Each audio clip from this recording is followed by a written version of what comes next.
Hi, everyone, and thanks for attending the online lecture today. As I mentioned in my class announcement, my family has been without power since yesterday, so we're staying with my parents for now, which is why I couldn't make it to class. But hopefully our power will be restored soon, and I hope you all were able to stay safe over the weekend with the crazy weather we've been having. So today I'm going to talk about how you can revise essay number 1, and remember that the final draft is due by midnight this Wednesday. So it might be helpful to have your draft handy while you're viewing this lecture so that you can look for specific things in your draft that I referred to.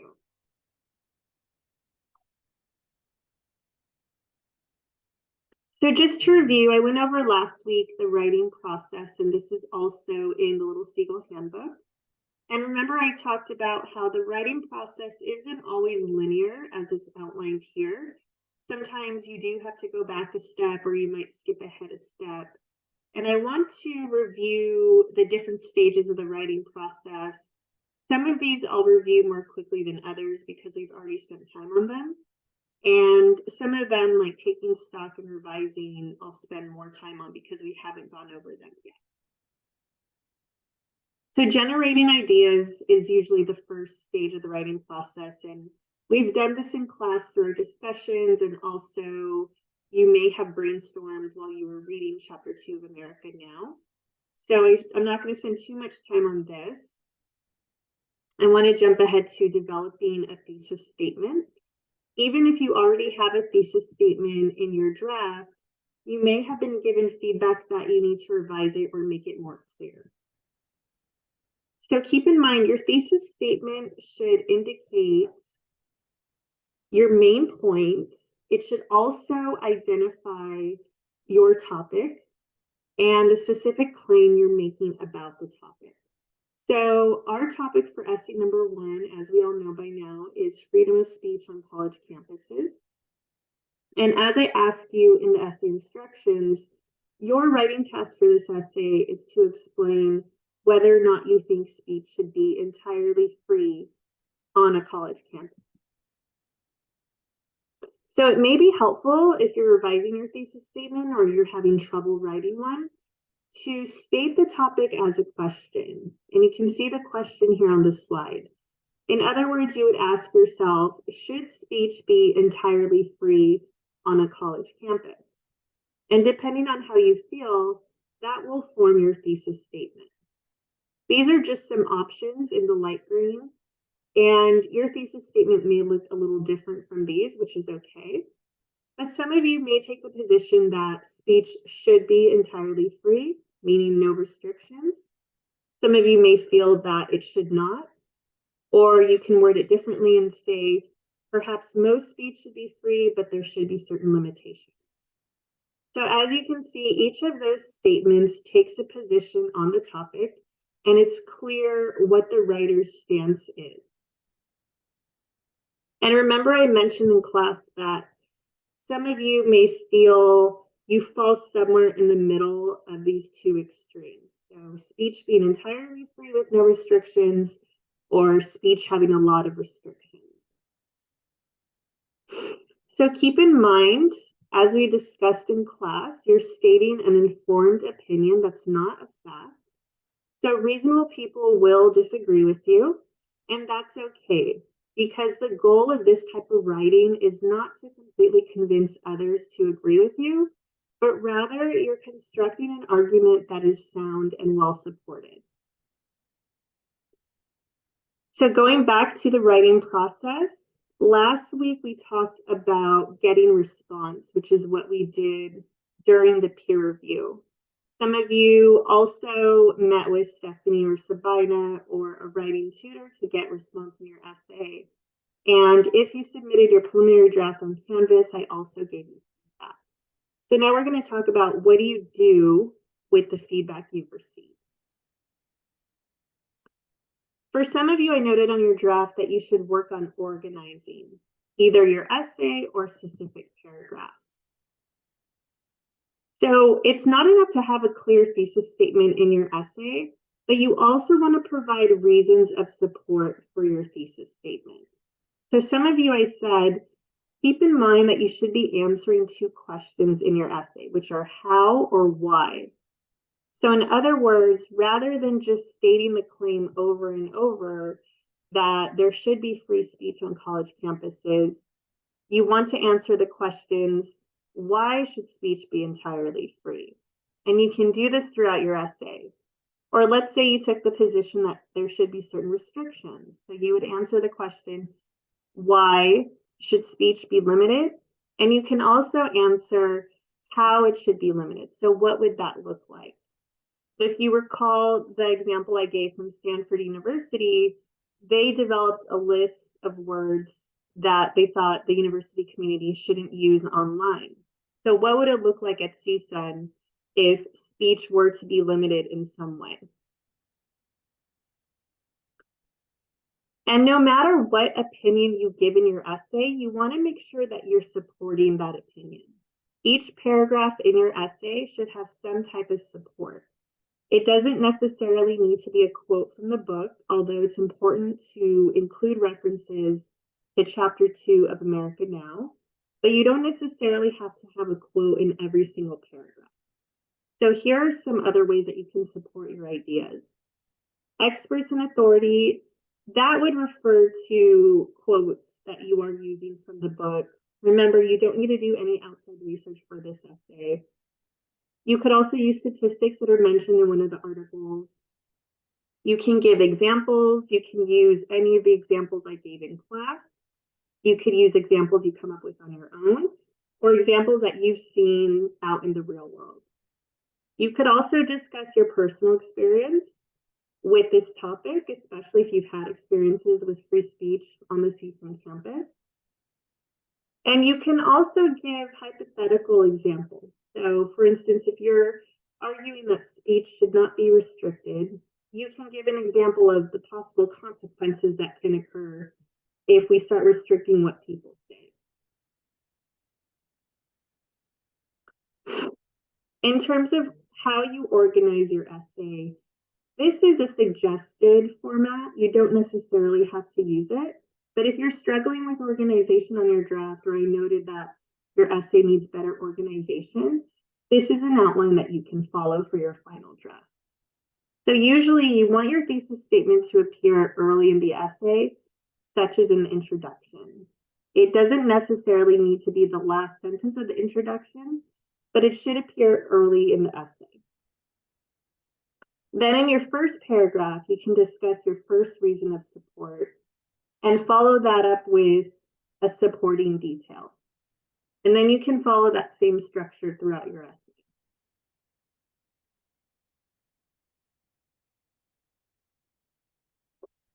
So now that I've gone over organization and drafting, let's jump ahead. We're going to skip getting response because we've already done that, and go over taking stock and revising.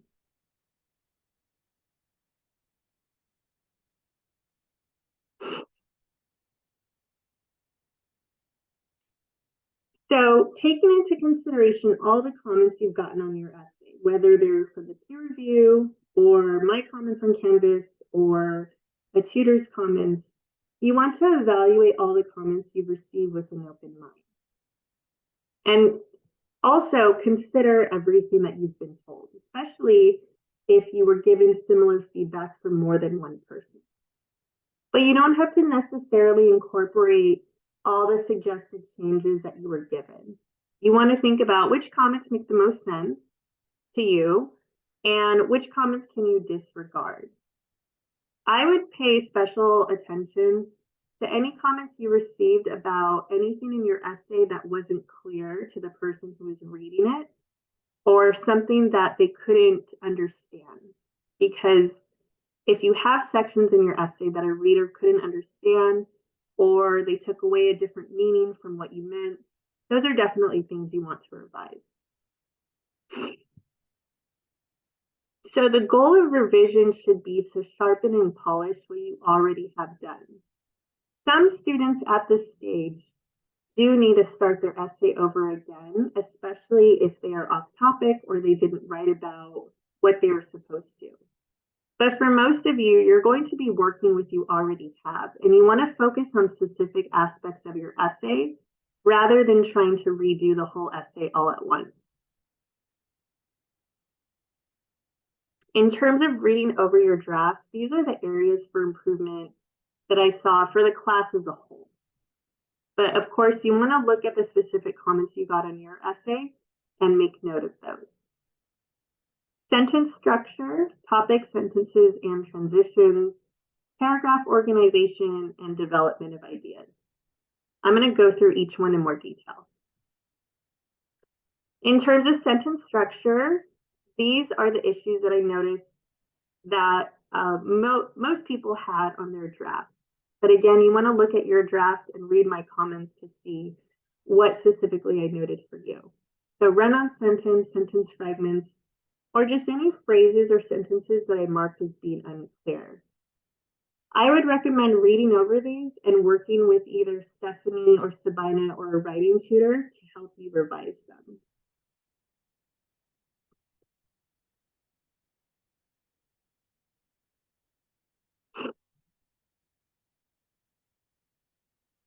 So in terms of topic, sentences, and transitions, I noticed that many of the drafts were starting paragraphs in a way that it sounded as if you were just answering questions that were in the essay number 1 instruction. So you don't want your essay to sound as if you're just answering questions that are on the prompt. You should have a clear topic sentence at the beginning of each paragraph that states what the paragraph will be about. You also want to provide transitions between new ideas or new paragraphs. So your essay should flow smoothly from paragraph to paragraph. And again, if you're not sure how to do this, if you're not sure how to revise your topic sentence or to create clear transitions, this is something that you can work with a tutor on.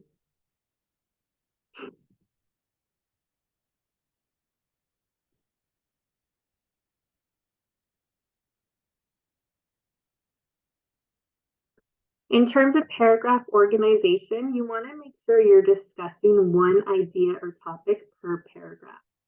If you switch topics mid-paragraph, then you should just start a new one.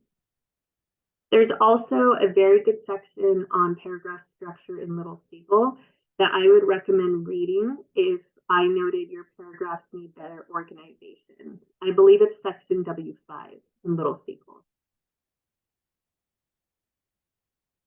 In terms of development of ideas, some of you had good ideas, but you didn't expand on them. So if I noted that in your draft, again, going back to my slide on how to support your thesis statement, remember you're always answering those two questions, how and why. You also want to support your claims with evidence. So providing supporting details can help your essay be more developed. Finally, when it comes to revising your final draft, there are generally 3 tests that every writer will have to keep in mind. So oftentimes there are things that we need to cut from our essay, or there could also be things that we need to add to our essay, or we could need to do some reordering. So I'm going to talk about each of these 3 tests in more detail. And keep in mind that this section of the lecture does relate to the online assignment you're going to complete today. So make sure to pay close attention.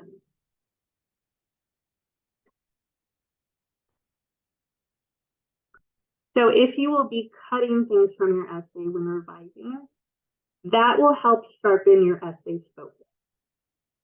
So if I noted that there is information in some of your paragraphs or your essay overall that was repetitive or unnecessary, that's material that you can cut for the final draft. Some students may need to cut out specific sentences or phrases, while some students may be told to omit whole paragraphs. So take a look at your draft and see what specific feedback I gave to you. I recommend that students save any material that they deleted on a separate document, just in case you want to refer back to it later.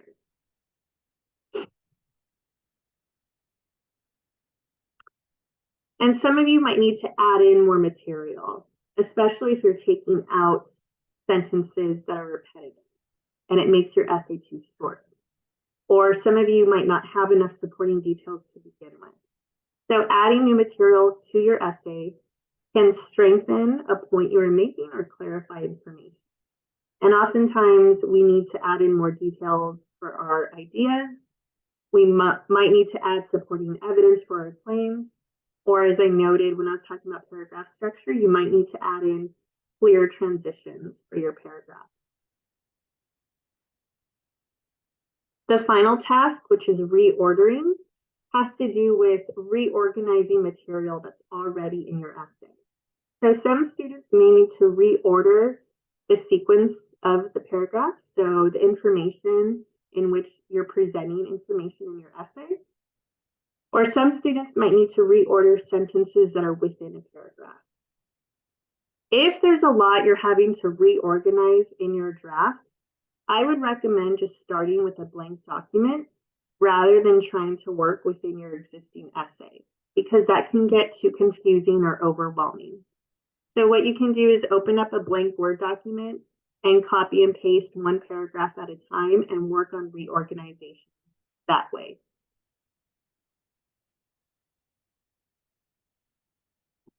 Okay, so those are all the issues that I wanted to go over with your preliminary drafts for essay number 1. So again, those are the things that everyone should be working on for the final draft. In your SI section today, you're going to be talking about quoting, signal phrases, and also in-text citations for your sources. So this is really important, and those are things you definitely want to incorporate in your final draft. So make sure that you attend SI today and that you incorporate the changes you need to make into your final draft.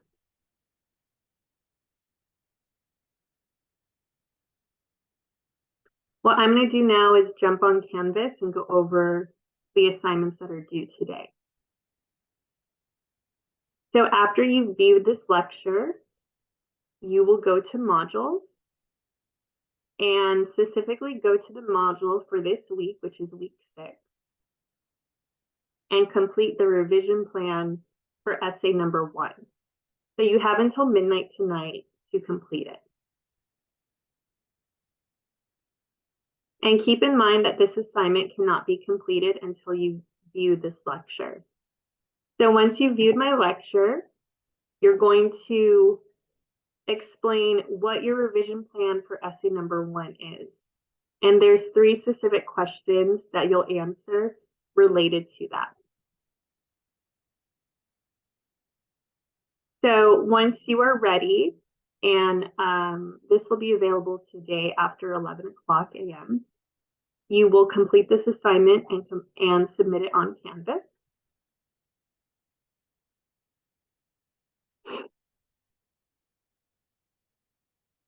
In addition to the revision plan, there's also a questionnaire I'd like you to complete that is related to the next topic we're going to talk about. So after essay number 1 is due, we're going to start discussing the topic for essay number 2, which is the news media. So make sure to complete questionnaire number 2. And for this questionnaire, like the one I gave you for free speech, you don't have to do any outside research. You don't have to worry about getting the questions right. I'm just asking you for the knowledge you're coming in with about this topic. So there's a few questions that you'll be asked related to the news media. And again, just answer them to the best of your ability and make sure you answer all the questions so you can get full credit. So both of these assignments are due tonight by midnight. And then finally, the final draft for essay number 1, as I mentioned, is due by midnight on Wednesday, March 1st. So make sure to get that done. And hopefully you have time to meet with either Stephanie, Sabina, or a writing tutor to have your draft reviewed if you haven't done that already. Okay, so that's all I have for today. Once again, thanks for watching the online lecture. I hope to be back in class in person on Wednesday. and I will confirm with everyone before Wednesday's class. If you have any questions, please send me an email or a message on Canvas. I hope you all have a great day.